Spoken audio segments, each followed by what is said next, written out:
আজ সকাল থেকেই বৃষ্টি।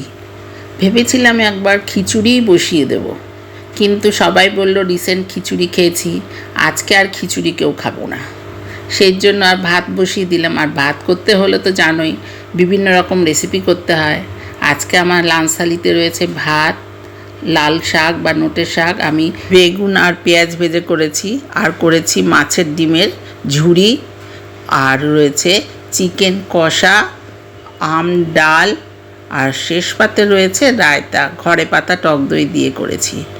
পেঁয়াজ কুচি, শসা কুচি, টমেটো কুচি, চাট মশলা, গোলমরিচ গুঁড়ো, বিট নুন, সামান্য চিনি দিয়ে আমি রায়তা বানিয়ে নিয়েছি।